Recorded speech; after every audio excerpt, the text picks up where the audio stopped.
na cham sani tin ba charge lei chahum tin ma dei lising gathering oiba charge lei adubu prabhuna pamba maroiba pose karino haibada quality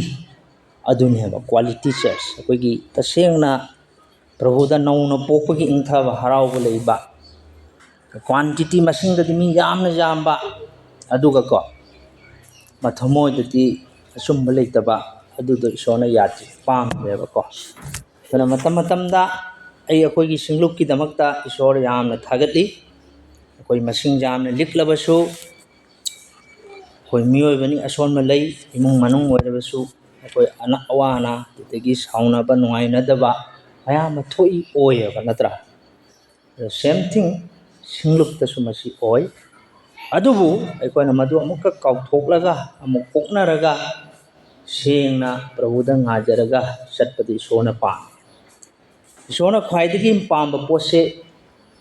mi yamna tillaga re harmon ga se pajan piraga tabada nungai ba penba duguma se mi singna pa natra adubu tasengna maduda isogi bor se koi da leibra kana wakal to batai mi ya ma se koi se sandok ba heiba ei kana ko mangasi mapam sida speaker ama mapan dagi lai haire di koina kari tauge haibada mi do hala taramna ko khalaga mamang da phamanna bo hone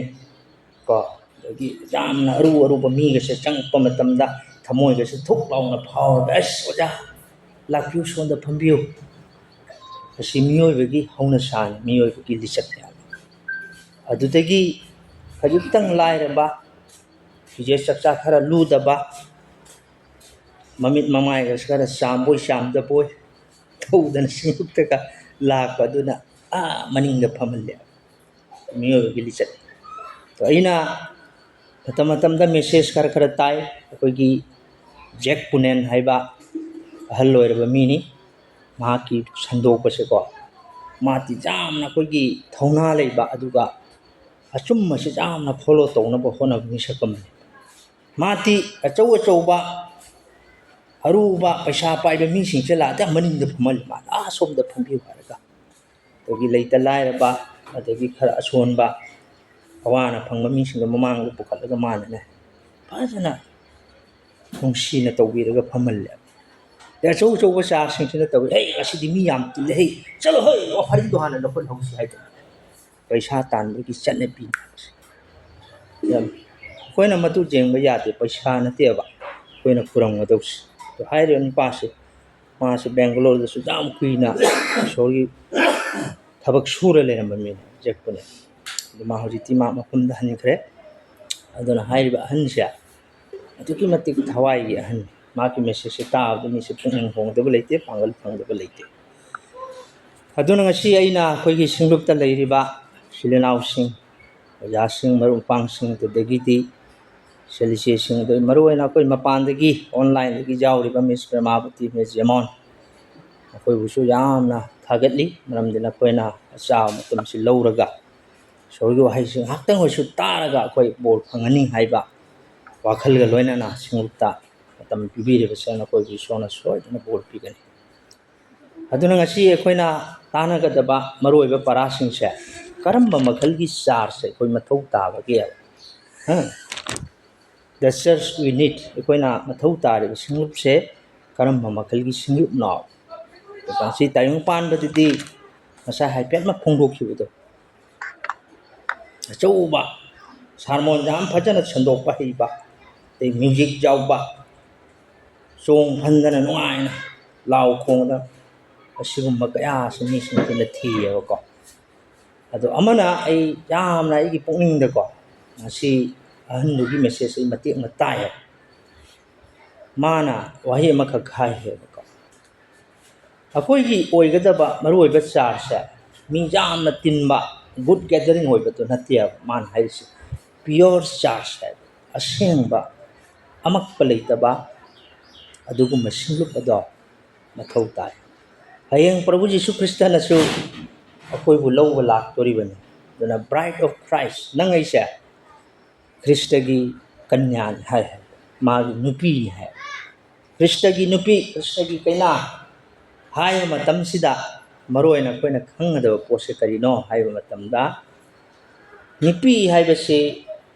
मपुरोइबगी जामना अर्थ लेबा अदुगुम्बा तोंगाना थंबा मागिदमक्ता कनामतन मंगोंदा हंजिनबा याररोइदबा करिगुम्बता तौ यारोइदा अदुगुम मोंग नत्रा अदुना यीशु कृष्णना नंगैसे मागी कन्यानि हाइदना Bible की सरुक कया अमदा हाय अदु पाबई मतम लेत्रे दिशा मंगागी कुन मंगादे कुन तेरेता पारसो रेवलेशन फोंदोकपिबगी तरामापन की तेरेता पारसु मसे कोई लो सेंग उगनी मसिदा इन उनिंगबा पोसे करिनो हायरगा निपी हाइबसी माकिदमक्ता लुहोंखरबा अदुगुम्बा अमक्पा अमता लेत्रबा सोना कथोखरबदुन प्रभु की निपी ने अब कोसे प्रभु की कन्या ने अदुगुम्ना माना सेंगना थम्बदुन माना पामबसे अदुना खुदम ओइना हायरगा अखोइगी बाबुना मागी निपी मेरी रिनाबु कनागुम्बा निपा अमगा मिनिट मंगा तरातंग फमिनदना वरी बताई सादना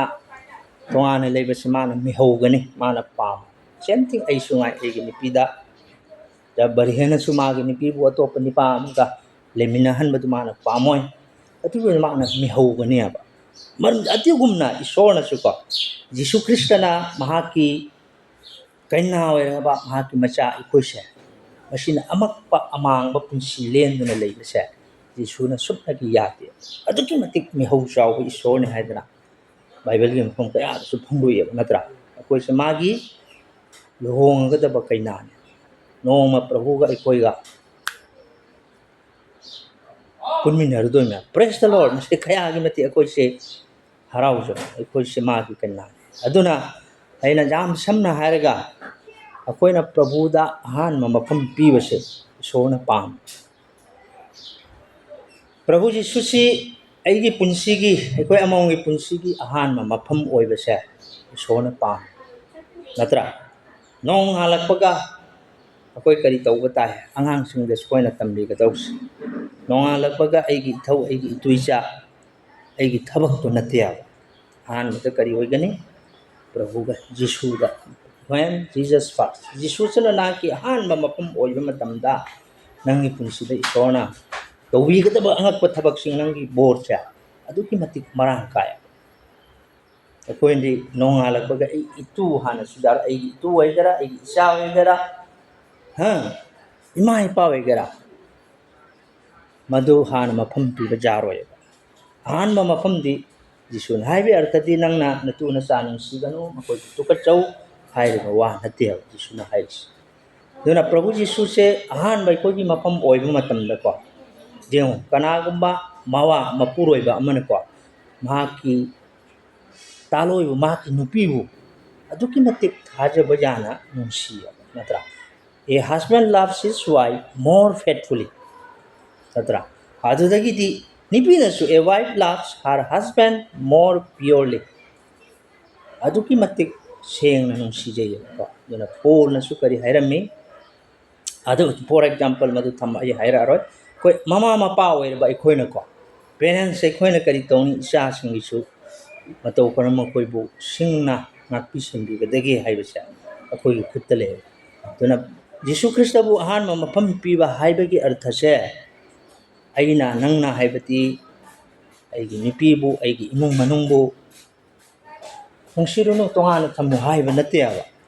तसेंगना इखोइना अहान मफम पीबा मतमदा putting Jesus first does not reduce love for family, it transforms it. कोई काउ दबसे कई मारगा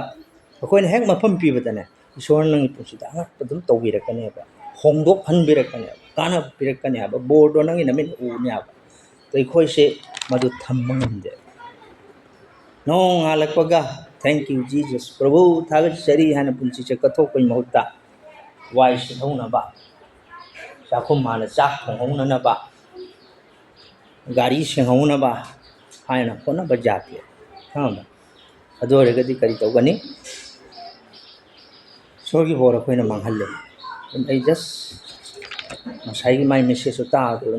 थौगत खिबा हाइदेको तना आई नंगै सो थागत से नंगै से प्रभुगी कन्या से कया मति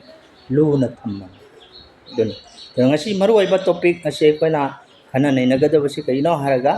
ꯗ ꯆꯔꯆ ꯋꯤ ꯅꯤꯗ ꯑꯩꯈꯣꯏꯅ ꯃꯊꯧ ꯇꯥꯔꯤꯕ ꯁꯤꯡꯂꯨꯞꯁꯦ ꯀꯔꯝꯕ ꯁꯤꯡꯂꯨꯞꯅꯣ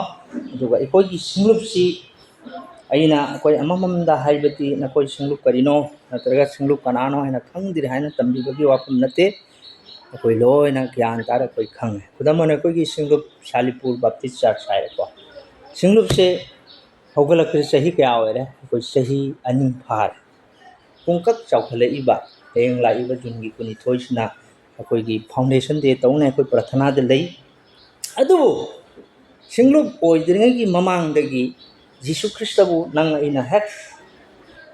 ꯑꯩ ꯏꯁꯥ ꯏꯁꯥꯒꯤ ꯄꯥꯞ ꯈꯪꯗꯨꯅ ꯊꯥꯖꯗꯨꯅ ꯍꯦꯛ ꯂꯥꯛꯄ ꯃꯤꯀꯨꯞꯇꯣ ꯑꯗꯨꯗꯒꯤ ꯍꯧꯕ ꯑꯩꯈꯣꯏꯁꯦ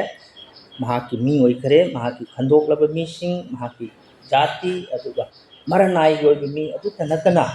ꯃꯥꯒꯤ ꯁꯤꯡꯂꯨꯞ ꯃꯥꯒꯤ ꯀꯩꯅꯥꯗꯨ ꯑꯣꯏ ꯍꯥꯏꯕꯅꯤ ꯅꯠꯇ꯭ꯔꯥ ꯃꯄꯨꯡ ꯃꯔꯩ ꯐꯥꯅ ꯅꯣꯡꯃꯒꯤ ꯆꯥꯎꯈꯠꯂꯛꯄꯗꯣ ꯃꯗꯨ ꯏꯁꯣꯔꯅ ꯄꯥꯝꯕꯅꯤ ꯑꯗꯨꯅ ꯑꯩꯈꯣꯏꯁꯤ ꯑꯩꯁꯦ ꯈ꯭ꯔꯤꯁꯇꯥꯟ ꯑꯣꯏꯔꯛꯄꯁꯦ ꯆꯍꯤ 30 ꯁꯨꯔꯦ ꯅꯠꯇ꯭ꯔꯒ ꯆꯍꯤ 25 ꯁꯨꯔꯦ ꯑꯗꯨꯒꯤ ꯋꯥꯐꯝꯁꯨ ꯅꯠꯇ꯭ꯔꯤꯌꯦ ꯈ꯭ꯔꯤꯁꯇꯥꯟ ꯑꯣꯏꯕ ꯉꯔꯥꯡꯇ ꯑꯣꯏꯕꯁꯨ ꯌꯥꯏ ꯑꯗꯨꯕꯨ ꯅꯪꯅ ꯅꯧꯅ ꯄꯣꯛꯄꯗꯨꯅꯦ ꯑꯗꯨꯒ ꯖꯤꯁꯨ ꯈ꯭ꯔꯤꯁꯇ ꯏꯕꯨꯡꯒꯤ ꯇꯨꯡꯏꯟꯕꯗꯨꯅꯦ ꯑꯗꯨꯅ ꯑꯌꯥꯝꯕ ꯃꯇꯝꯗ ꯑꯩꯈꯣꯏ ꯑꯌꯥꯝꯕꯅ ꯑꯩꯈꯣꯏꯅ ꯇꯧꯔꯤꯁꯦ ꯄꯥ ꯀꯣꯛꯄꯤꯒꯅꯤ ꯖꯤꯁꯨ ꯊꯥꯖꯔ ꯄꯥ ꯀꯣꯛꯏ ꯍꯥꯏꯅ ꯁꯟꯗꯣꯛꯏ ꯆꯨꯝꯃꯤ ꯃꯗꯨꯅ ꯃꯄꯨꯡ ꯑꯣꯏꯗ꯭ꯔꯤꯌꯦꯕ ꯑꯗꯨꯕꯨ ꯃꯥꯒꯤ ꯄꯥꯎꯗ ꯑꯃꯨꯛ ꯃꯥꯊꯤ 13ꯀꯤ ꯃꯥꯔꯛ 13ꯀꯤ 35ꯒ 13ꯇ ꯍꯥꯏꯕꯅꯦꯕ ꯈꯪꯕ ꯃꯁꯤ ꯏꯁꯣꯔꯒꯤ ꯌꯥꯊꯪꯅꯤ ꯑꯗꯨꯅ ꯑꯩꯈꯣꯏꯁꯦ ꯀꯔꯤ ꯇꯧꯕ ꯇꯥꯏ ꯍꯥꯏꯕ ꯗꯤꯁꯥꯏꯄꯜ ꯄ꯭ꯔꯚꯨꯒꯤ ꯁꯦꯕꯣꯛ ꯑꯣꯏꯕ ꯇꯥꯏ ꯆꯨꯝꯅ ꯈꯛ ꯁꯤꯝꯄ꯭ꯂꯤ ꯊꯥꯖꯕ ꯑꯣꯏꯕꯗ ꯅꯠꯇꯦ ꯃꯥꯒꯤ ꯇꯨꯡꯏꯟꯕ ꯑꯃ ꯑꯣꯏꯕꯁꯤ ꯏꯁꯣꯔꯅ ꯄꯥꯝꯃꯤ ꯑꯩꯈꯣꯏ ꯑꯃꯃꯝꯁꯦ ꯃꯥꯒꯤ ꯇꯨꯡꯏꯟꯕ ꯃꯥꯒꯤ ꯐꯣꯂꯣꯋꯔ ꯑꯣꯏꯕ ꯃꯁꯤ ꯌꯥꯝꯅ ꯃꯔꯨꯑꯣꯏ ꯍꯥꯏꯁꯦ ꯑꯩꯈꯣꯏꯅ ꯏꯁꯥꯒꯤ ꯊꯃꯣꯏꯗ ꯊꯝꯒꯗꯕꯅꯤ ꯃꯁꯤ ꯃꯔꯨꯑꯣꯏꯅ ꯑꯩꯈꯣꯏꯅ ꯃꯊꯧ ꯇꯥꯕ ꯁꯤꯡꯂꯨꯞꯁꯦ ꯀꯔꯤꯅꯣ ꯍꯥꯏꯕ ꯃꯇꯝꯗ the church we should seek is one that reflects the character of Jesus प्रभु जीशु ख्रिस्ट की लमचट मागी पुंसी अखोइना उहन मदुने आबा इमोगी नुंसीबा को showing love compassion acceptance forgiveness honesty and grace to all people mi pum punamakta akoina jisu ki nungsiba माकी मनुंग हंथना नुंसीबगी अचुंबा कोक्पीबा ngakpीबा अमसुंग पुक्सेल सेंगबा अमसुंग थौजाल दो मीसिंग पुंसीदा उहनबसिने अदुगुंबा मखलगी सिंगलुप्तुने अब सोना पामिस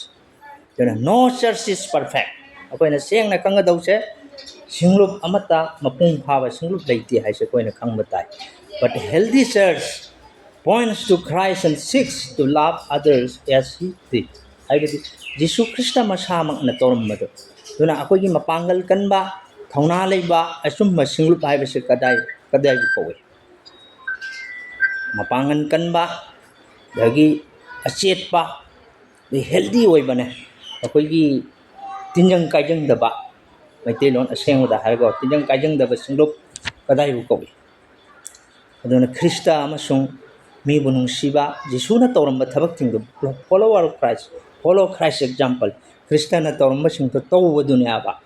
अदुगी सिंगलुप दुनियाबा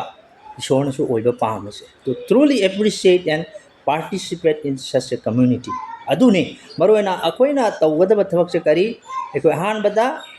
अकोइ करी तौबा ताइ we must first recognise our own brokenness हाइबदि एकोइना इसाना इसागी को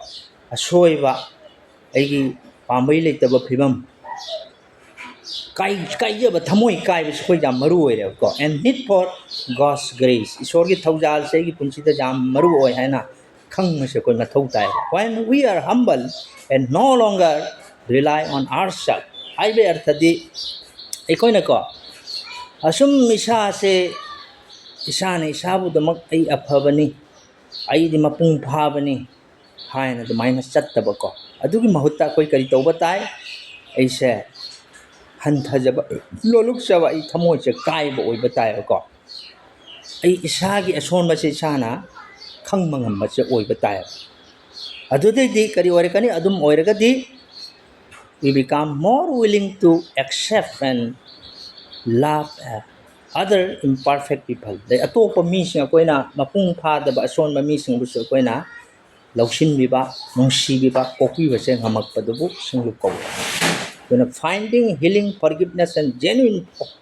fellowship in the body of Christ ꯈ꯭ꯔꯤꯁꯇꯒꯤ ꯍꯛꯆꯥꯡꯗ ꯑꯩꯈꯣꯏꯅ ꯁꯔꯨꯛ ꯐꯪꯃꯤꯟꯅꯕꯅꯦ ꯃꯁꯤꯁꯦ ꯀꯔꯤ ꯀꯔꯤꯅꯣ ꯑꯩꯈꯣꯏꯅ ꯁꯔꯨꯛ ꯐꯪꯃꯤꯟꯅꯕꯁꯦ ꯑꯃꯅ ꯑꯃꯒꯤ ꯀꯣꯛꯄꯤꯕ ꯑꯁꯣꯟꯕ ꯂꯩꯕꯕꯨ ꯀꯣꯛꯄꯤꯕ ꯅꯠꯇ꯭ꯔꯥ ꯑꯗꯒꯤ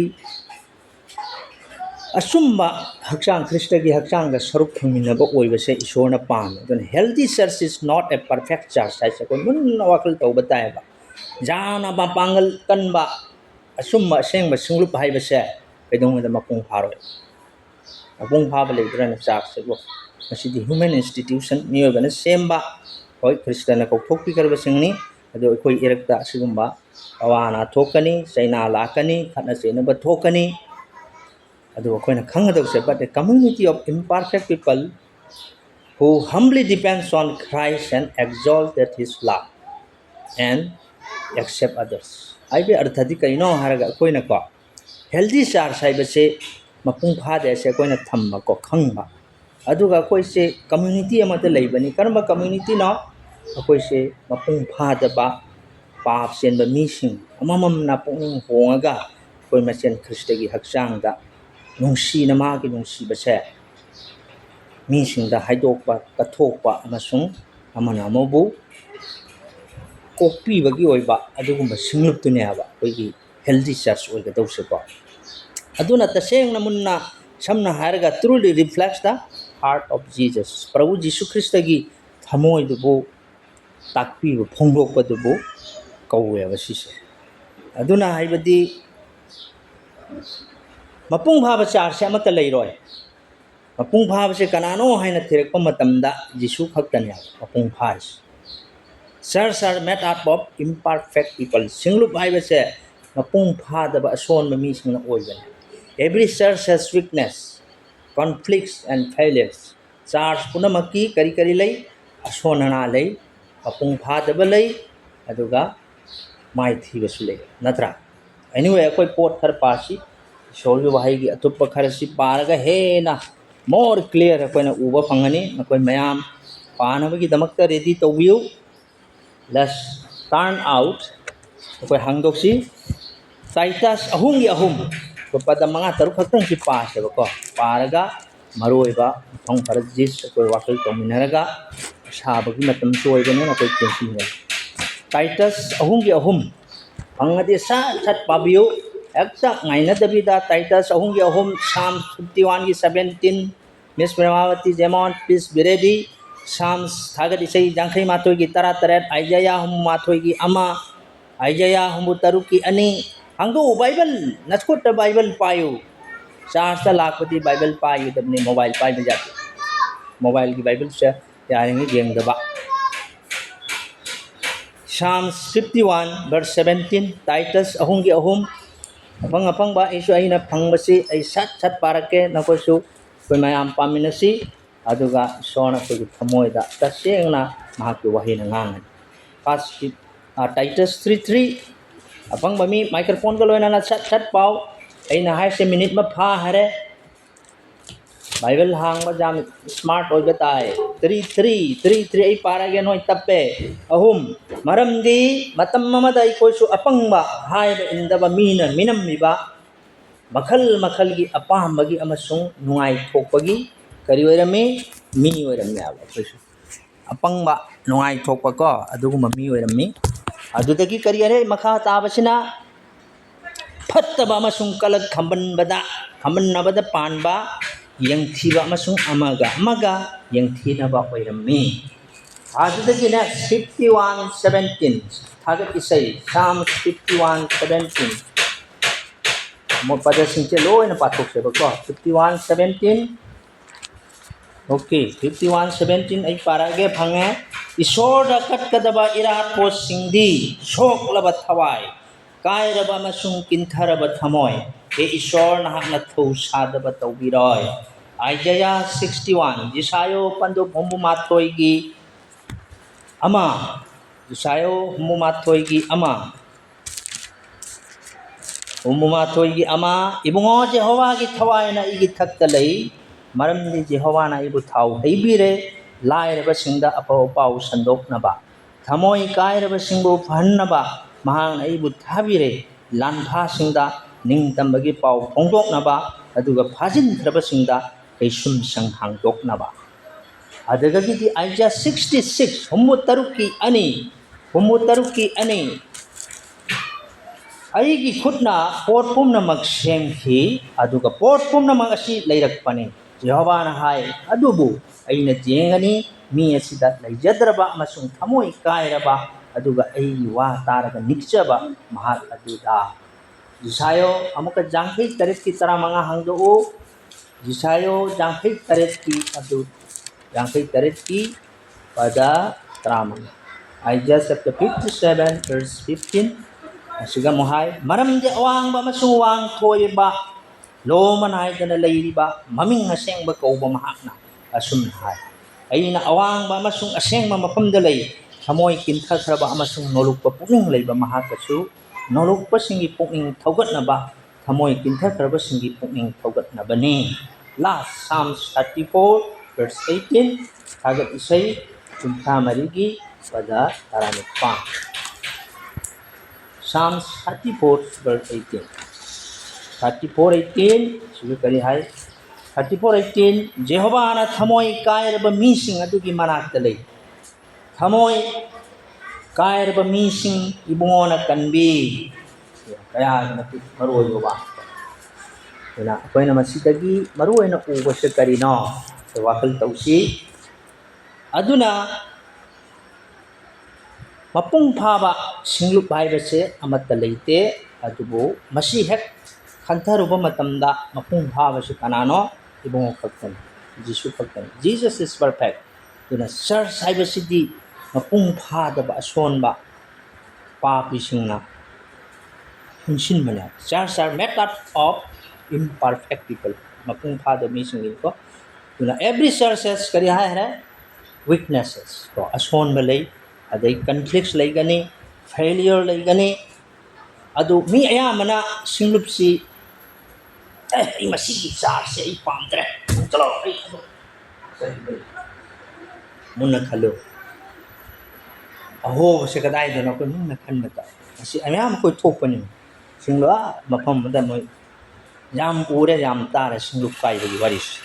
moi se kari dagi so oiba jai adubu many people leave churches because they expect perfection singlo kai se kari gino haibada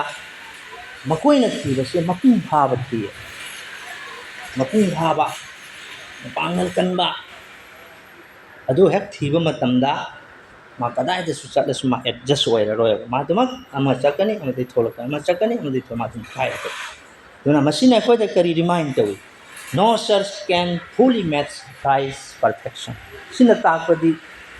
Jisu Krista gumna mai pa mapung phaba ngamna ba mi do kai kana leite. Jisu gumba mapung phaba ka tai kai leite na. Leibro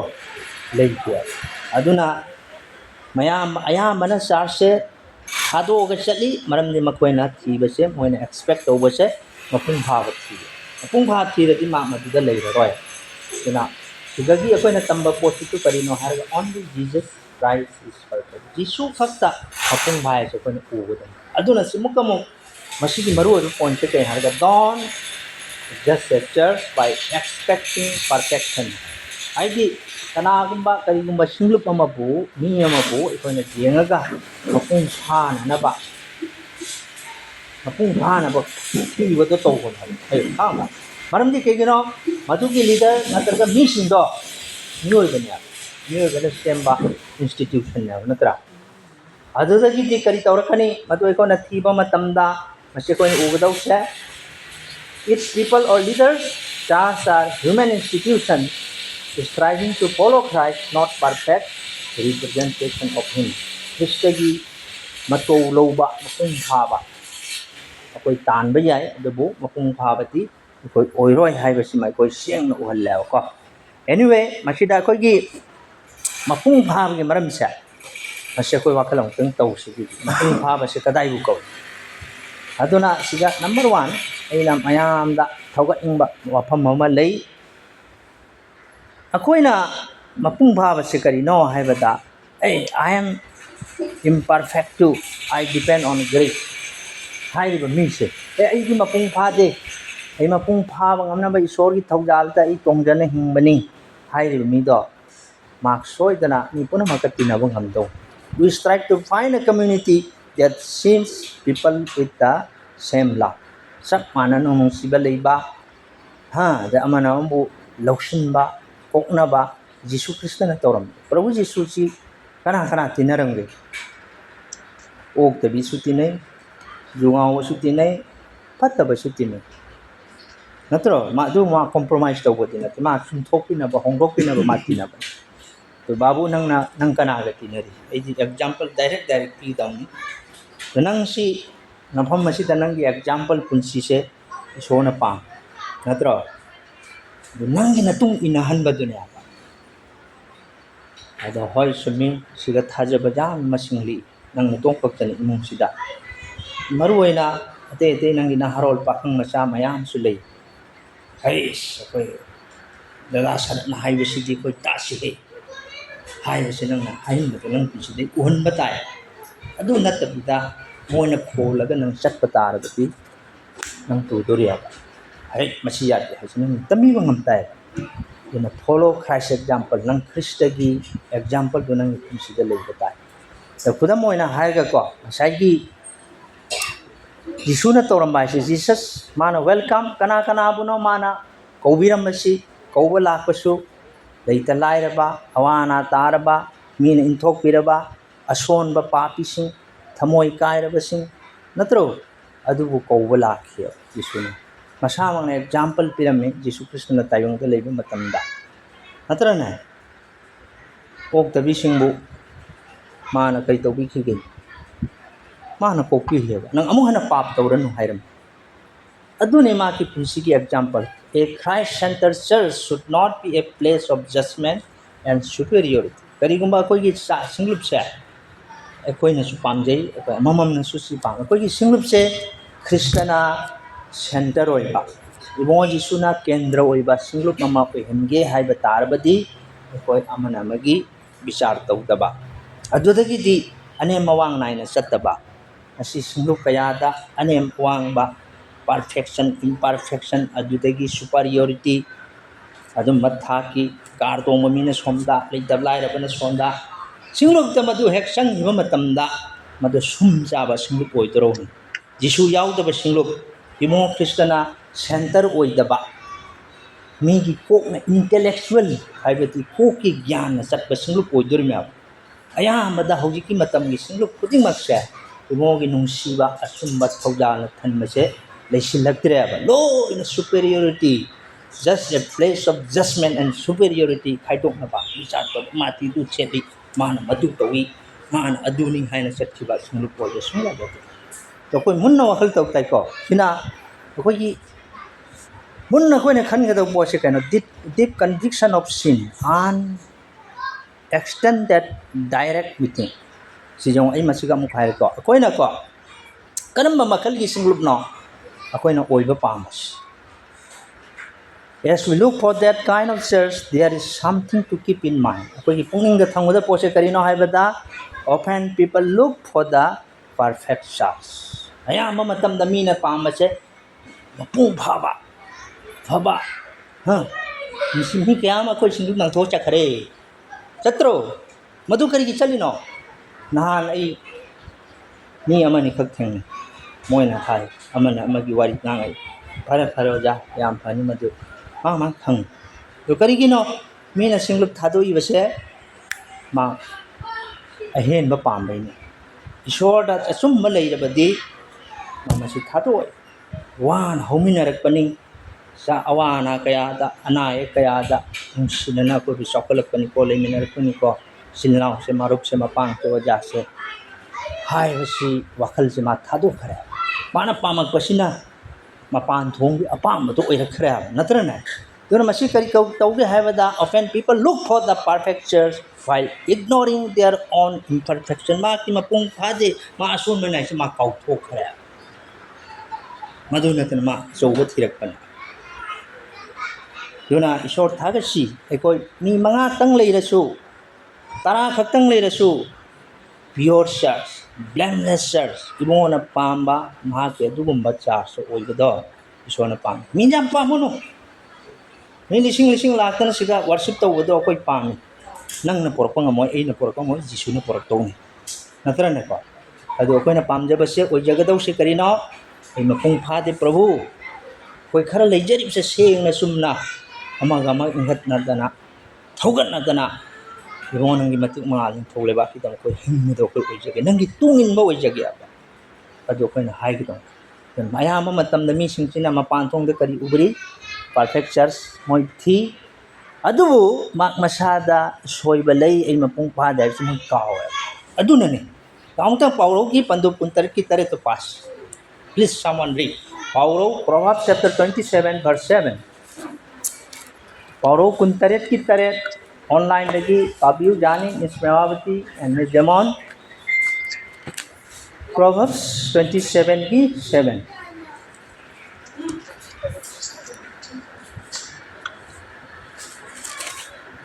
Yang bi tana siro Bible hang bada.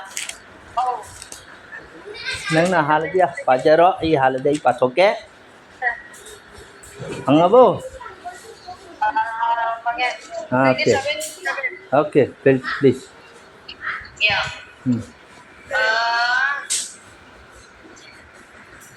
Talabada kuni phawa khongnet nai.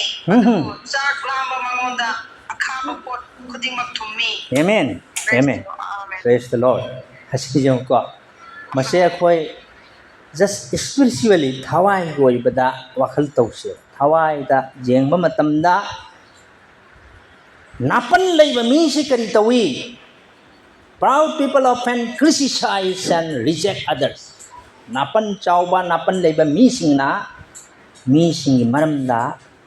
criticize tawi. Aduga mi singa makoina reject tawi ba ko. Adubu humble people appreciate grace, forgiveness and fellowship. Diyon. Adubu nolok pa mi singna makoy kay tawge haibada thauja nolok pa nung siba kopi ba se makoy self phang na ba hone. Only when we are broken and empty our self sufficient. Akoy isagi ason ba kaira ba thamoy amasung isa se pura zero ni ason mani ko isor gi mengda is self sufficiency utho ko yate kanya adi masida akoy gi kaira ba thamoy hair broken hai se akoy pungmang mang ke donate masina artha oiba se karino haibada recognizing our own needs eko isagi mathau ta bado ai si mathau ta ai se hore haiba ujaba ngamjaba tunya ko acknowledging our own sins and weakness letting go of pride napan ja ingon dagi chathok ko isano ingon da si ason ba lei isagi pap ason ba I khangjai haiba se isona pan self sufficient oil nataba ako ya matam da miyo se kari tawge haiba mina ga thagalak pasi jam harau sar ka harak pada prang na ga song ga sujaw amon si se chaw ma le adu mong inataba ko sabu self control oi aduna next kari changing pattern anyway masika koi wakal tausi maroena akoi se akoi gi singlup se kristana singlup oiba Christ centered church oiba haiba se mafam masida koi kaino leiro main center leitaba judgment and superiority che tham na bane di sort pangal nira koi hotna gadaw ko aduni maroiba oigadaba singlup se aduga ai mathang da mak point na sa matum hapchege changing pattern of church attending masi khudam oina church attendance pattern se kamai lake haibada hojiki matam sida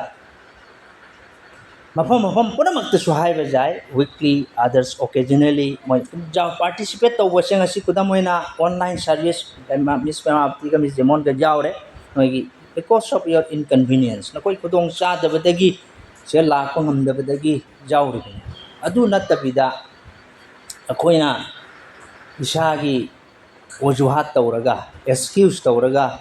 ngami makai nong sugera nung sa sagera akoina si jauna ko honare koi singlupta ni likraba jabar hei mong manung mai lakseri honari ngamdana ngamdre ko asumaina haibadi akoina isagi excuse tawraga minammaga akoina singlup ka taba ꯑꯁꯤꯒꯨꯝꯕꯁꯤꯁꯨ ꯌꯥꯗꯦꯀꯣ ꯑꯗꯒꯤ schedules and methods may change but Bible emphasize ꯇꯧꯁꯦ ꯀꯩꯅꯣ ꯕꯥꯏꯕꯜꯅ ꯇꯥꯛꯄꯁꯦ ꯑꯩꯈꯣꯏ ꯃꯌꯥꯝ ꯄꯨꯟꯁꯤꯟꯕꯁꯦ importance of gathering together and worshiping God and encouraging one another ꯏꯁꯣꯔꯅ ꯄꯥꯝꯕꯁꯤꯅ ꯁꯤꯅꯦ ꯑꯩꯈꯣꯏ ꯄꯨꯝꯅꯃꯛ ꯂꯥꯛꯃꯤꯟꯅꯔꯒ ꯄꯨꯜꯂꯒ ꯏꯕꯨꯡꯉꯣ ꯃꯍꯥꯛꯄꯨ ꯊꯥꯒꯠꯄ ꯑꯃꯅ ꯑꯃꯨꯛ ꯊꯧꯅꯥ ꯄꯤꯅꯕ ꯊꯧꯒꯠꯅꯕꯁꯦ ꯃꯁꯤꯒꯤ ꯑꯄꯨꯟꯕꯁꯤꯅꯤ ꯑꯣꯟꯂꯥꯏꯟ ꯀꯥꯏꯁꯦ ꯉꯔꯥꯡꯒꯤ ꯊꯕꯛꯅꯦꯕ ꯇꯧꯔꯤꯁꯤꯡꯁꯦ ꯎꯄꯥꯏ ꯂꯩꯇꯕꯒꯤꯁꯨ ꯇꯧꯕ ꯂꯩ ꯑꯗꯣ ꯈꯔ ꯑꯃꯗꯤ ꯃꯦꯒꯥ ꯆꯥꯔꯖꯇꯗꯤ ꯀꯔꯤ ꯑꯣꯟꯂꯥꯏꯟꯁꯦ ꯇꯧꯔꯒ ꯗꯤꯖꯤꯇꯦꯜ ꯆꯥꯔꯖꯇ ꯑꯣꯟꯊꯣꯛꯅꯔꯒꯀꯣ ꯃꯌꯥꯝ ꯍꯧꯖꯤꯛ ꯇꯧꯈ꯭ꯔꯦꯕ ꯃꯌꯨꯝꯗ ꯎꯔꯨꯝꯗ ꯑꯦꯁꯤ ꯃꯈꯥꯗ ꯐꯝꯃꯒ ꯏꯁꯣꯔ ꯅꯤꯡꯕ ꯆꯥꯔꯖ ꯆꯠꯅꯤꯡꯗꯗꯅ ꯑꯗꯨ ꯖꯥꯠꯇꯤ ꯐꯥꯔꯁ ꯈ꯭ꯔꯤꯁꯇꯥꯟ ꯀꯩꯗꯧꯏ ꯃꯈꯣꯏ ꯀꯩꯗꯧꯏ ꯑꯍꯥꯟꯕ ꯈ꯭ꯔꯤꯁꯇꯥꯟꯁꯤꯡꯗꯣ the first Christians met frequently for worship, prayer, teaching and fellowship. Acts chapter 2 verse 42 da hai. Akon chunpa pandub ani gi nipuni thoi the early church kari ka tawi moi na kang base the early church understood that spiritual growth happened in community not in isolation. Tonga na leiraga dumda phammaga AC makhadagi ei online da prathana tawri online da prayer meeting chathari natragana worship tawri hairati chakholwe ma'am पुनः ईश्वर पान Bible ने encourage तौबसे कहीं faithful gathering that's री Hebrews chapter 10 verse 24 to 25 संत पासी इब्रियो पंदुक तरागी बदा कुनमरी के कुनमंगा this turn अंत हंगुसी को तो बाबू का लोइना अंत पासी याम जांगना Hebrews chapter 10 कुनमरी कुनमंगा जल्दी खोलो हांगबो तरागी कुनमरी कुनमंगा अइना हलकदोर पवत पारो कुनमरी कुनमंगा कना पादोनो बाबू का है नंग फंगदी हक तो पाबिरो ओके कुनमरी का कुनमंगा ओके पद तरागी पंदुप तरागी कुनमरी कुनमंगा औ पंदुप तरागी कुनमरी अदुगा नुसिबा अमसुं अफबा थबकता अखोइना अमगा थौगननबा वाखल तौसी बदा कुनमगा मी खरगी हौनबी ओइबगुमना अखोइगी सेन इनजबा थादो बनुसी अदुगु नुमित अदु नसिलकली हाइबा अखोइना उबगुमना अखोइना अमगा हेनो थौगनसी Amen. Thank you, praise the Lord. Let us not give up meeting together but encouraging one another. Aikoi masen tinaba thadok nagumsi adubo ikoi pullaga amana amabu thauna pinasi asi singlupta la ibasi isor kuramba amasung amana amabu inkhatnabagi damakta ne natra ne ko recha sala aga chau bagadaring sida loiraga amaga khuchokna pote khangna pote ngangna pote mai thoko chane hidana ngasi akoi tarak tara manga haktil mase akoi nungsi na Samin thangmina tana harau tana no tana awana sial masini ni sona pa deni fellowship hauji se dum chakhola koi matungi na mi sing se kari tauge haraga na nakna raga lapthok nei ab nakna ra lapthok na bahai arthadi kari kauna bai matam sangde nang na kaurakan ai kauna ri nang value han thare nang kaudi nang value leitere aduni hauji channel sing se lawyer issue dum chen harani ulang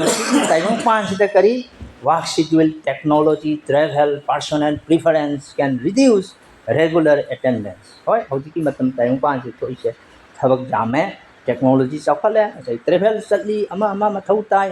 ai gi personal preference jenga aga akoi mayam regular attendance ngam re charge adubu yet biblical principles remains bible la tammi basidi asuma claim gan dum laitong believers need to fellowship thajaba ama oirabadi ekoi masen punmina batai amana amagi saruk phangmina batai amana amabu inkhat mina batai amana abu thauna pina batai ekoi accountability oi batai masi isoni mang din punamak aibe arthadi karino haraga ko masi babu nangna tauriba aina tauriba jabarihana tauriba isena tauriba Vishnamavati na tauriba कोई miss प्रिया न तौरीबा कोई पुनमक्की थबक थौरम सोना lion उई मा की मफमदा आई कोई करी तौगनी count पीदोरियाबा नंग करी तौई answerable for all your decisions behavior except correcting correction while you are wrong. Nang na kaigumba asonba aran ba lakpa matamda yana bata hey ai si soi hari di to hai isori mafam da loi na pidon koi machen di lona na sat pasu jai so mafam da loi sap pidon koi sis dana attendance is more than being present maduna charge kar di attendance se kari tawre matter of convenience hoy koi noi charge ti madu oi diri singlup macha oi bani na ko hai badi moina singlup ta lak pa se mogi khudong cha ma tu ni lai sorry ni ni kau thoga biblically however being part of a church means participation service worship and mutual call mas mathau tai akoi amana amagbu saruk hangmina daumina ba worship daumina ba amana amagi kyar daumina ba masi sona paman don Paul the apostle Paul na masida kari hai church as a body where every member has a role kunamakki role lay ribani singlupta ng pastor ni ng deacon ni kanate kunamakki role lay chokidar tu bisu so role lay chokidar nang si singlup sila aga sengdok pidragadi nang nanungai na phamtariba lu na la aga phamga do siar du upun na talay niya ma ko pena ikai kun na bata sini singlupta amaga amagi mathau ta bas ko antang pathok si then more clear oina 1 Corinthians chapter 12 verse 12 to 27 ita pasiko this turn to 1 Corinthians chapter 12 verse 12 to 27 ahan ba Corinthiyo quando tarani thoy dagi tratre 1 Corinthians chapter 12 12 to 27 ay para ganoy ahan ba Corinthiyo train thoy dagi ko kuntaret phau paro jang na phajana pathukiro Tarani chodigi na kuntaret phau train thoy de kuntaret yes okay Korintiama gi tarani choigi pada tarani chodigi na kuntaret pada tarani choi marati haksang asi amata oyuna kaya yambagumna aduga haksang adugi kaya yamdabasu haksang nama oibagumna istasu oi pada tarando ekoi yudi oirabasu Greek oirabasu Inai oirabasu maning tamba misi oirabasu ekoi punamapu thawai amagi mapana haksang amata da baptize tobire aduga ekoi punamapu thawai amada thakhanbire pada tramari maramdi haksang di kaya amakhantanate adugu mayamni pada tramaga aidi khutnattabanina ai haksang ginate aina khongna hairabadi madugi maramna masi haksang ginattabra pada tradro aidi mit nattabanina haksang ginatte haina nakongna hairabadi madugi maramna masi haksang ginattabra pada tradre haksang kumba mit walam labadi tana na kadai daliramani aduga haksang kumba nakong walam labadi manam nambada kadai daliramani pada trami pan aduna ishona haksang kaya amammaku mahalla pama mafamda thamire pada trama pan kaya kuno makadu amatta walam labadi haksang dikara daliramani pada kun tasema wati kaya yamna lay adugu haksang diamattani pada kun mathoi aduga nahan ayonda kana de haina mit khutta haibeyade amukka na koidi ayonda kana de haina khongda haibeyade pada kun itoi masigi ona dainana sona kuba haksang kaya sing adu koina hena maru oibani pada kun noi aduga thoidokna ikai khumnaroi dabani haina ekoina khanba haksang kaya sing aduda ai koina hena yamne kai khonaba pibari bi aduga ekoina luna khamlodaba haksang kaya sing adu ekoina hena phajahali pada kunmari phajahanba asi ekoina luna khanba kaya sing gidamakta koina mathau tade adugo sona haksang kaya sing adu amatta oina dina bire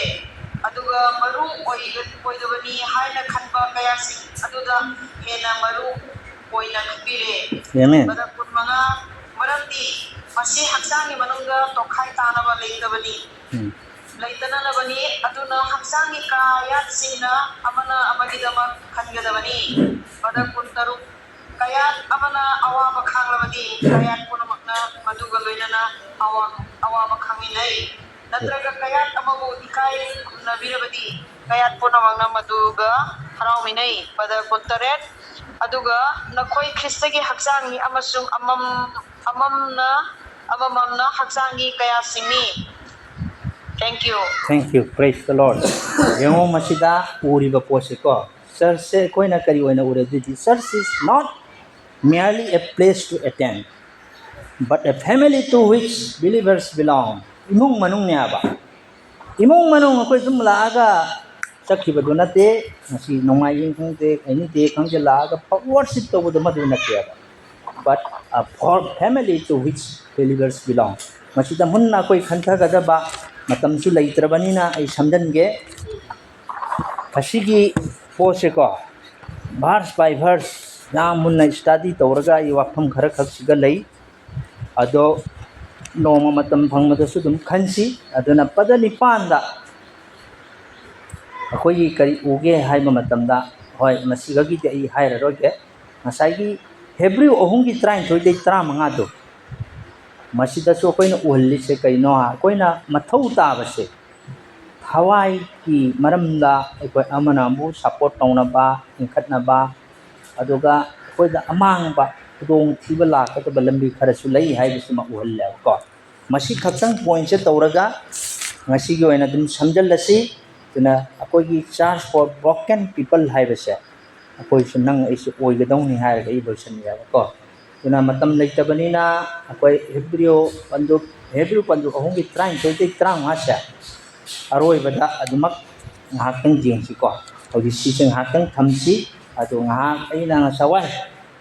haipetang digital worship ki matang da haipet ma hai bu hoi matu bisu dong sa ba challenge kaya amasu lei online service se masina ana ba kaya da ahloi ra ba sathok ngam jadar ba kaya da ati hi pang ko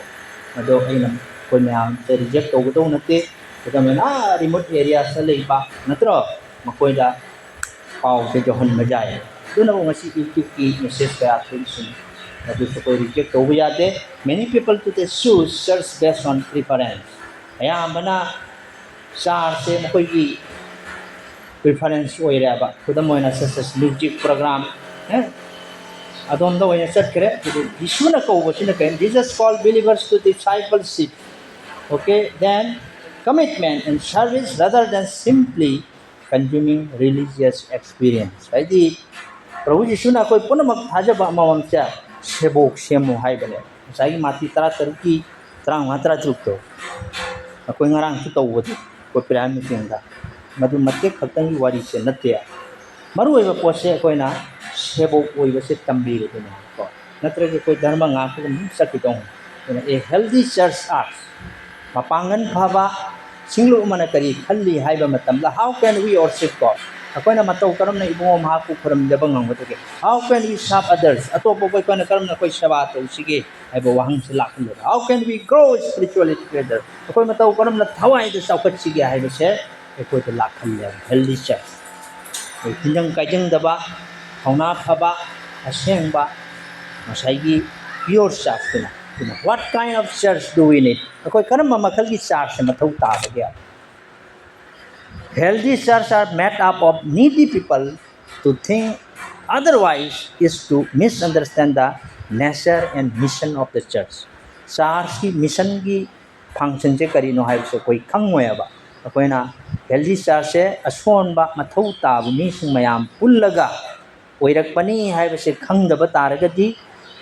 the mission of the church the church is not a gathering place of self-sufficiency. Aduna single privacy ekoi mayam gi ai isa gi aina ngang ba aina haibasin loirabani aina haibasin loirabani adu gi self-sufficient do nate people but a community of people who recognize their need for God and for one another. Ekoi amana amagi mathau ta ba khangma masung isor gi ning thau le ba ki asum ma se ekoi na khangmin na ba che madubu healthy church ko mapangal leiba tingjang kaijang da singlu ko madu nang ai gi singlu se isona pang a church for broken people nang ai sing sai gi pathoki ba pada singna tai kari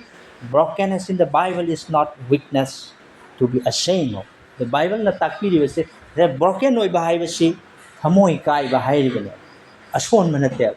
mi kaya na thawai gi mi se ason mo ina ui जिसु की सेवक अयाम mean पूरा हाथी mean खल्ले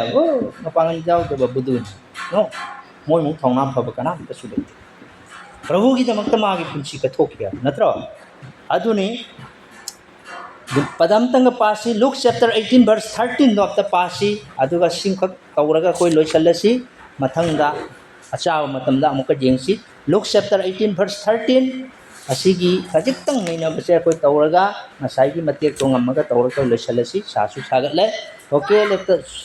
read Luke chapter 18 Gospel of Luke chapter 18 verse 13 Hoy hoy please 13 adubu khadana thauba adudi laptakna leptuna sargalomda mamit phawba yamna yenkhatpa ngamlamde adubu mahalna mathabag yaiduna haire ishor papi aibu chanbiyu amen praise the Lord 18:13 yam sengna hai kre sogu haide kari hai Miss Pravati English study kari hai khamba God be merciful to me a sinner hai ra ko Manipuri da ai gumba papi ai bunung sibiu hai bana tro 18:13 do ama hai re baka ai bu chanbiu mana mathaba se dei ga hai he isor papi ai bu chanbiu ma mathak tasu yengkhatpa ngamlamde tu man mathaba tu dei gun hai re isor papi ai bu chanbiu ana ko God be merciful to me a sinner masi ki प्रार्थना sis karina this prayer is the prayer of the tax collector asai ki khajana thogni padu ki प्रार्थना ni ba mi ani kakling amana parisini amana tax collector की प्रार्थना तो करी है माना हाँ माना करी तौकी के जीसस प्रभु यीशु ने करी तौकी मसे मागी प्रेयर दो लवशिन मिला को जीसस accepted meaning करी no he did not boast about his goodness माँ की अफबदु की मरम नमाना नापन तौहीदे तो उधगी जी माँ की तौही he admitted his sin and it माँ की मथौता मपा पुक्षल सेंग ना he honestly admitted his sin and it माँ मथौता बस माँ करिए माँ खंगे नतरा माँ शिकार तो है प्रभु ऐगी पाप कोपियो है दुना Jesus said this man when whom justified before God आई मने प्रभु यीशु ने करी है मसी की मीठे ईश्वर ने थौजान बिरे नंग चलो मा ईश्वर की मांग मा लौसन है ऐदी थादा दुकली अदु पिथोई हाइबा खाजाई फरीसी की प्रार्थना तो नत्या फरीसी की प्रार्थना तो ईश्वर ने ता हिते अदु महत्ता असाई खजाना थौबा टैक्स कलेक्टर दो मागी प्रार्थना तो ईश्वर ने ता दुना ngasi ekoi gi charge ta akoi na tamba pose kaino a healthy church welcome people who can honestly say I need God's mercy ai ईश्वर की थौजाल मतौता it is not a place for spiritual pride सिंगलु भाई बसे कोइना नापन तोभम नतेबा थवाई की कइनो उठम नतेबा अइना सोंगा ngang ai aduni ai maduni maduni मफम नते सिंगलु से but it is a place but for repentance and grace पुनिंग होंगदुना ईश्वर की थौजाल उठम मफम न सिंगलु भाई बसे को तो लास्ट पदामा कखे पारसिको 2 Corinthians 1:8-9 पासिर पारो सिर पासिको पावने याम फई दुगो लोइसल्लसी known सुवारे 1 Corinthians chapter 1 verse 8-9 only pada ani khaktani pasi 1 Corinthians 8 and 9 ai bajaro pabiu most welcome thank you 1 Corinthians 8:9 ko hoy pada nipan aikhoigi ibungo Jesu Christ gi numit aduda nakoi amak pa leitana ba mahakna nakoi bu aroi ba phawa chitna lehan bigani pada mapan mahaki machani pa aikhoigi ibungo Jesu Christ ga saru hangminana ba nakoi bu kauri ba ishori thajaba yabani praise the Lord hey time yam sengne aduna pasida Paul na kari hai man hai wisi kari प्रभु यीशु की मनाए Paul से here Paul the apostle describe a savior tribe my punchi so angakpa makal kaya ki chaina se theng awana ma phang kiaba tuna Paul ki punchi the God allow Paul to experience weakness my punchi da awana se phangnana ba ishona ma bu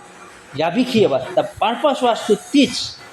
depends on God rather than self-confidence. Masida tambiri bese karino mangonda awana nanghalise polda isona takti ba tambi bese kaino haraga madugi pandam do isorda ngajana ba masagi thauna da masagi achet pada self confidence ta ngajana ba isorda ngana ba tambiri na. So healthy church se kaino tuje koi gyan tare. A healthy church is a place where people admit their struggles and learn to rely on God. Duna ikoi se mapangal kanba tinjang kaijang daba atumba church oirabadi ikoi soidana masida struggle leigani ha awana leigani sing awana leitaba mido kaimta tammoy ba tum comfort ta phangna chakharna kaim tamaroi tong isoda madum sauraga ne tum chakito ngasi kudam hoy tu akthen hari ama akoi amamang ni poinsi den isoda ngajaba adu piram da ma nana kai chakranya adun soda thagalo instead of pretending to be a strong believer encourage another in weakness madugi mahutta akoi se aya mamatam ai kalli hana thoiya ai thawai gi mini ai na duni ai na dan hana adu sona pam natra tugi mahutta amana ma poi koina ason bada thauna pibi ba inkhat pi ga man pam asai gi to koi pa da ba yadra bani na mispe apti April 13 12 to 15 se par ga lo chalasi ko noi saurakan si maroi bu poni nhưng mà hay hậu được chứ hay đang tum mà da ko samu na tanani ji suna sau ne aba ko si pa hau si matam su leiri Hebrews chapter 13 12 to 15 masi pa hau drati akoi kitang ngasi ki sermon si mapung phar wakal ta ba ma Hebrews chapter 13 verse 12 to 15 13 gi 14 12 to 15 12 to 15 Hebrew 13 gi padatrai thoidina tramanga Right. padatrani thoida sengna jisuna su masagi igi mapana mi singbu sengdokna naba thongjau gi wamada awaba khangki padatrau toy maram aduna mahakna khangkiba ikaiba adu aikoina buduna mahaki mafamda leifamgi mapanda chasi padatra mari maramdi mafam asida aikoigi lengdaba sahar leite adugu aikoina lakadaba sahar adu thijabani padatra manga maram aduna mahaki mapana aikoina isorgi mafamda thagachabagi iratpa haibadi mahaki mingda haidokjaba chinbangi mahai adu aikoina tattana kachasi Amen. Amen. Praise the Lord. Masigi pesesi da thajaba ikoi amamamda isona kari takpi haibada kogi thajada ba thamoi se leitana na ba matugi mahutta no magi tattana amana mabu inkhat pinana ba tambi aba tuna akoi thajaba ikoi se Christian ikoi se can drift away spiritually gradually idea koi se ilai na ko thato khiba chu jayaba drift away has slowly becoming distance from God akoi tap na isor dagi thapto rak pajai thajabada achummada fellowship tominabada masagi ibrio pandub ani gi amada haibado amana ma bo saruk tena thado kanu haibado adu jam section ma mathau tai ba babu akoi amamam se ko spiritual drifting akoi thawai gi na ko masi tap na suddenly natapa nong kari tolakani nang na prayer become less frequent prathana toba hanthara ani Bible reading becomes irregular. Bible para aroy dum nong hantara ani adagi church attendance decreases church gabanang hantara ani adatagi dikari sin becomes easier to tolerate pap si ila na nang taubang ani saroy da basara ani ngangoy da ngangani saloy da basala ani asine ba adai passion for God grows weaker isor gi damak thona pharam dum hantara dum sidarak la ani aba akoi se la na saruk thangmina taba tamda adai Christian fellowship become less oh kana daba asigumba Christian sing jinga la wasoi ngang daw kan puna maroi na lora aroi ba akoi mayang gi apun masisu atuni Christian can gradually drift away or gradually spiritually okay then we need mutual encouragement and accountable akoi amana amabu thongna pinaba aduga koi amana mabu haiti ꯏꯁꯣꯔꯗ ꯑꯩꯈꯣꯏꯅ ꯃꯁꯤ ꯍꯤꯁꯥꯞ ꯄꯤꯗꯣꯔꯤꯃꯤꯀꯣ ꯍꯥꯏꯕꯁꯨ ꯑꯩꯈꯣꯏ ꯂꯩꯃꯤꯟꯅꯔꯒ ꯁꯤꯡꯗꯣꯛꯁꯤꯜꯂꯛꯏ ꯑꯗꯨꯅ broken people ꯅꯤꯗ other ꯕꯤꯂꯤꯚꯔꯁ ꯅꯪꯅ ꯇꯁꯦꯡꯅꯀꯣ ꯊꯃꯣꯏ ꯀꯥꯏꯕ ꯑꯆꯨꯝꯕ ꯏꯁꯣꯔꯒꯤ ꯃꯆꯥ ꯑꯣꯏꯔꯕꯗꯤ ꯈ꯭ꯔꯤꯁꯇꯥꯟ ꯑꯣꯏꯔꯕꯗꯤ ꯑꯩꯒꯤ ꯄꯨꯟꯁꯤꯗ ꯅꯪ ꯃꯊꯧ ꯇꯥꯏ ꯍꯥꯏꯗꯣ ꯑꯩ ꯏꯇꯣꯝ ꯈꯛꯇ ꯍꯤꯡꯕ ꯌꯥꯔꯣꯏ ꯑꯩ ꯄꯥꯁꯇꯔꯅꯤ ꯅꯣꯏ ꯃꯊꯧ ꯇꯥꯗꯦ ꯑꯩ ꯊꯣꯛꯑꯦ ꯑꯩ ꯁꯤꯔꯦ ꯑꯩ ꯗꯤꯀꯟꯅꯤ ꯑꯩ ꯆꯥꯎꯂꯦ ꯑꯩ ꯑꯗꯨꯝ ꯇꯥꯍꯧꯔꯦ ꯕ꯭ꯔꯣꯀꯟ ꯄꯤꯄꯜ ꯅꯤꯗ ꯑꯗꯔ ꯕꯤꯂꯤꯚꯔꯁ ꯃꯦꯝꯕꯔ ꯑꯃꯅ ꯑꯃꯁꯨ ꯑꯃꯒ ꯑꯃ ꯃꯊꯧ ꯇꯥꯏ ꯉꯁꯥꯏ ꯄꯥꯊꯣꯛꯈꯤꯕꯗꯨ ꯁꯤꯡꯂꯨꯞꯀꯤ ꯍꯛꯆꯥꯡꯒꯤ ꯄꯥꯇ꯭ꯔꯒꯤ ꯃꯔꯝꯗ ꯍꯥꯏꯕꯗꯨ ꯑꯩꯈꯣꯏꯁꯦ ꯑꯃꯒ ꯑꯃ ꯍꯦꯜꯗꯤ ꯆꯔꯆ ꯄ꯭ꯔꯣꯚꯥꯏꯗ ꯁꯄꯣꯔꯠ ꯑꯩꯈꯣꯏꯁꯦ ꯄꯥꯡꯒꯜ ꯂꯩꯕ ꯑꯁꯨꯝꯕ ꯁꯤꯡꯂꯨꯞ ꯑꯣꯏꯔꯕꯗꯤ ꯑꯃꯅ ꯑꯃꯒꯤ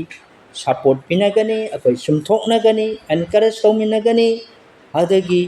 ꯀꯅꯥꯃꯠꯇꯅ ꯃꯇꯣꯝꯇ ꯆꯠꯄ ꯉꯝꯃꯣꯏ ꯍꯥꯏꯁꯤꯃ ꯑꯩꯈꯣꯏ ꯈꯪꯉꯛꯀꯅꯤ ꯑꯩ ꯇꯣꯝ ꯆꯠꯂ ꯑꯣꯏꯗꯣꯏꯔꯣ ꯅꯪꯅ ꯇꯣꯝ ꯆꯠꯂ ꯑꯣꯏꯗꯣꯏꯔꯣ ꯑꯣꯏꯔꯣꯏ ꯍꯦꯜꯗꯤ ꯆꯔꯆ ꯏꯁ ꯑꯦ ꯄ꯭ꯂꯦꯁ ꯋꯦꯌꯔ ꯁꯤꯅꯔꯁ ꯐꯥꯏꯟ ꯃꯔꯁꯤ ꯄꯥꯄꯤꯁꯤꯡꯅ ꯂꯥꯛꯑꯒ ꯃꯐꯝꯁꯤꯗ ꯏꯁꯣꯔꯒꯤ ꯊꯧꯖꯥꯜ ꯐꯪꯖꯩ ꯍꯥꯏꯕꯁꯤ ꯈꯪꯕ ꯉꯝꯕ ꯃꯐꯝꯗꯣ ꯑꯁꯤꯒꯤ ꯆꯥꯔꯆꯁꯦ ꯑꯣꯏꯕ ꯇꯥꯔꯦ ꯁꯥꯂꯤꯄꯨꯔꯒꯤ ꯆꯥꯔꯆꯁꯦ ꯑꯗꯨ ꯆꯥꯔꯆꯇꯨꯗ ꯑꯩꯈꯣꯏ ꯃꯤ 10 ꯈꯛꯇꯪ ꯂꯩꯕ ꯌꯥꯏ 5 ꯈꯛꯇꯪ ꯂꯩꯕ ꯌꯥꯏ ꯅꯣꯡꯃꯗ ꯑꯃꯨꯛ 5 ꯑꯍꯨꯝꯇ ꯑꯣꯏꯕꯁꯨ ꯌꯥꯏ ꯃꯗꯨ ꯊꯧꯅꯥ ꯐꯧ weak people find strength in God ꯑꯁꯣꯟꯕ ꯃꯤꯁꯤꯡꯅ ꯏꯁꯣꯔꯗꯒꯤ ꯊꯧꯅꯥ ꯐꯪꯕ ꯑꯗꯨꯒꯨꯝꯕ ꯃꯐꯝ ꯑꯣꯏꯕ ꯇꯥꯏ struggling believer receive encouragement ꯑꯩꯈꯣꯏ struggle ꯇꯧꯔꯤꯕ ꯑꯩꯈꯣই ꯃꯌꯥꯝꯁꯦ ꯊꯧꯅꯥ ꯐꯪꯕ ꯑꯣꯏ ꯇꯥꯏ people are honest about their needs instead of hiding them ꯑꯗꯨꯅ ꯈꯪꯕ ꯃꯁꯥꯒꯤ ꯇꯁꯦꯡꯅ ꯄꯨꯛꯆꯦꯜ ꯇꯤꯡꯅ ꯃꯥꯏ ꯃꯊꯧ ꯇꯥꯕꯗꯣ ꯃꯥ ꯂꯣꯠꯁꯤꯟꯗꯗꯨꯅ ꯍꯥꯏꯗꯣꯛꯀꯅꯦꯕ ꯑꯩ ꯁꯤ ꯑꯣꯏꯔꯦ ꯑꯩꯒꯤꯗꯃꯛ ꯍꯥꯏꯖꯕꯤꯌꯨ ꯍꯥꯏꯕꯁꯦ ꯑꯗꯨꯅ ꯑꯩ ꯑꯔꯣꯏꯕꯗ ꯄꯨꯡꯂꯣꯏ ꯂꯣꯏꯁꯤꯟꯕꯁꯤꯗ ꯉꯁꯥꯏꯒꯤ ꯑꯩꯅ ꯕꯥꯕꯨꯗ ꯑꯦꯛꯖꯥꯝꯄꯜ ꯄꯤꯔ ꯍꯥꯏꯈꯤꯕꯗꯣ ꯑꯩꯈꯣꯏ ꯄꯨꯝꯅꯃꯛꯀꯤꯁꯤꯅꯒꯤ ꯕꯥꯕꯨ ꯈꯛꯇꯒꯤ ꯅꯠꯇꯦ ꯈ꯭ꯔꯤꯁꯇꯤꯌꯥꯟ ꯀꯦꯟ ꯗ꯭ꯔꯤꯞ ꯑꯋꯦ ꯁ꯭ꯄꯤꯔꯤꯆꯨꯋꯦꯂꯤ ꯑꯗꯨꯝ ꯉꯁꯥꯏꯒꯤ ꯄ꯭ꯔꯊꯅꯥ ꯇꯧ ꯍꯟꯊꯔꯛꯄ ꯕꯥꯏꯕꯜ ꯄꯥꯕꯁꯤ ꯅꯤꯌꯣꯝ ꯅꯥꯏꯔꯛꯇꯕ ꯆꯥꯔꯆ ꯑꯦꯇꯦꯟꯗꯦꯟꯁ ꯑꯗꯨꯝ ꯍꯟꯊꯔꯛꯄ ꯑꯗꯩ ꯄꯥꯞꯁꯤꯅ ꯅꯪꯅ ꯏꯔꯥꯏ ꯂꯥꯏꯅ ꯀꯩꯁꯨ ꯅꯠꯇꯦ ꯍꯥꯏꯅ ꯇꯧꯁꯜꯂꯛꯄ ꯏꯁꯣꯔꯒꯤꯗꯃꯛ ꯊꯧꯅꯥ ꯌꯥꯎꯔꯛꯇꯕ ꯍꯟꯊꯔꯛꯄ ꯄꯨꯛꯅꯤꯡ ꯍꯟꯊꯔꯛꯄ ꯀꯣ ꯈ꯭ꯔꯤꯁꯇꯤꯌꯥꯟ ꯐꯦꯂꯣꯁꯤꯞ ꯑꯁꯦ ꯑꯣꯏꯗꯅ ꯈꯜꯂꯛꯄ ꯃꯁꯤꯗ ꯑꯩꯈꯣꯏ ꯀꯃꯥꯏꯅ ꯉꯥꯛꯊꯣꯛꯁꯤꯒꯦ to stay connected to God through prayer ꯏꯁꯣꯔꯗ ꯅꯪꯅ ꯍꯥꯏꯖꯕ ꯂꯣꯏꯅ ꯃꯥꯒꯤ ꯋꯥꯍꯩ ꯄꯥꯕꯅ ꯅꯪ ꯃꯁꯦ ꯊꯤꯡꯕ ꯉꯝꯒꯅꯦꯕ ꯑꯇꯩ ꯀꯔꯤꯝꯇ ꯄꯥꯝꯕꯩ ꯂꯩꯇꯦ ꯀꯥꯎꯟꯁꯤꯂꯤꯡ ꯃꯊꯧ ꯇꯥꯗꯦ remain active in healthy church community ꯑꯩꯈꯣই ꯃꯁꯦꯟ ꯁꯔꯨꯛ ꯐꯪꯃꯤꯟꯅꯕ ꯑꯗꯨꯒꯨꯝꯕ ꯑꯆꯨꯝꯕ ꯆꯥꯔꯆꯇ ꯆꯠꯄ ꯇꯥꯏ ꯑꯁꯦꯡꯕ ꯑꯆꯨꯝꯕ ꯇꯝꯕꯤꯕ ꯆꯥꯔꯆꯇ encourage and be encouraged by ourselves ꯑꯇꯣꯞꯄ ꯊꯥꯖꯕꯁꯤꯡꯁꯨ ꯑꯩꯈꯣꯏꯅ ꯇꯝꯕꯤ ꯇꯥꯏ respond quickly when the Holy Spirit convict you ꯊꯋꯥꯏ ꯁꯦꯡꯕꯅ ꯅꯪꯒꯤ ꯊꯃꯣꯏꯗ ꯈꯨꯗꯛꯇ ꯋꯥ ꯉꯥꯡꯉꯛꯄ ꯃꯇꯝꯗ ꯀꯔꯤ ꯇꯧ ꯇꯥꯏ ꯅꯪꯅ ꯃꯗꯨ ꯈꯪꯖꯧꯕ keep Christ at the center of your daily life ꯂꯤꯡꯉꯣ ꯖꯤꯁꯨ ꯈ꯭ꯔꯤꯁꯇꯁꯦ ꯅꯍꯥꯛꯀꯤ ꯄꯨꯟꯁꯤꯒꯤ ꯑꯍꯥꯟꯕ ꯃꯐꯝ ꯑꯣꯏꯍꯜꯂꯨ spiritual neglect ꯃꯁꯤ ꯀꯃꯥꯏꯅ ꯊꯣꯛꯀꯦ ꯑꯩꯈꯣꯏꯅ ꯊꯋꯥꯏꯒꯤ ꯃꯔꯤꯗ ꯊꯧ ꯁꯥꯗꯕ ꯀꯣ ꯑꯗꯒꯤꯗꯤ ꯀꯔꯤ ꯇꯥꯏꯕꯪ ꯄꯥꯟꯕꯒꯤ ꯑꯣꯏꯕ ꯄꯣꯠꯇ ꯑꯩꯈꯣꯏꯅ ꯄꯨꯛꯅꯤꯡ ꯆꯪꯉꯨꯕ ꯄꯥꯞ ꯍꯥꯏꯗꯣꯛꯇꯕ ꯀꯣ ꯑꯗꯨꯗꯒꯤ ꯀꯩꯗꯧꯔꯦ ꯊꯧꯅꯥ ꯍꯜꯂꯛꯄ ꯑꯋꯥ ꯑꯅꯥ ꯐꯪꯕ ꯃꯇꯝꯗꯁꯨ ꯍꯜꯂꯛꯄ ꯑꯗꯩ ꯃꯤꯒ ꯑꯃꯒ ꯁꯔꯨꯛ ꯐꯪꯃꯤꯟꯅꯕ ꯋꯥꯠꯂꯛꯄ ꯊꯥꯖꯕꯁꯤꯡ ꯇꯤꯟꯅꯔꯛꯇꯕ ꯑꯗꯩꯗꯤ ꯅꯝꯅ ꯊꯥꯖꯗꯕꯁꯤꯡꯒ ꯁꯪꯒ ꯑꯣꯏꯔꯛꯄ ꯃꯁꯤꯅꯁꯨ ꯑꯩꯈꯣꯏ ꯊꯣꯛꯏꯕꯀꯣ ꯏꯁꯣꯔꯅ ꯅꯩꯅꯈ꯭ꯔꯕ ꯃꯍꯥꯛꯀꯤ ꯋꯥꯍꯩꯁꯤꯅ ꯑꯩꯈꯣꯏ ꯑꯃꯃꯨꯛ ꯕꯣꯔ ꯄꯤꯕ ꯑꯣꯏꯁꯅꯨ ꯉꯁꯥꯏꯒꯤ ꯃꯇꯦꯛꯇꯣ ꯃꯊꯪꯒꯤ ꯑꯆꯥꯕ ꯃꯇꯝꯗ ꯑꯩꯈꯣꯏꯗꯃꯛ ꯇꯧꯔꯁꯤ ꯃꯐꯝ ꯑꯁꯤꯗ ꯂꯣꯏꯁꯤꯜꯂꯁꯤ ꯃꯇꯥꯡ ꯑꯁꯤꯗ ꯏꯁꯣꯔꯅ ꯑꯩꯈꯣꯏꯕꯨ ꯕꯣꯔ ꯄꯤꯕ ꯑꯣꯏꯁꯅꯨ ꯊꯦꯡꯛ ꯌꯨ ꯍꯧꯖꯤꯛ ꯄ꯭ꯔꯦꯌꯔ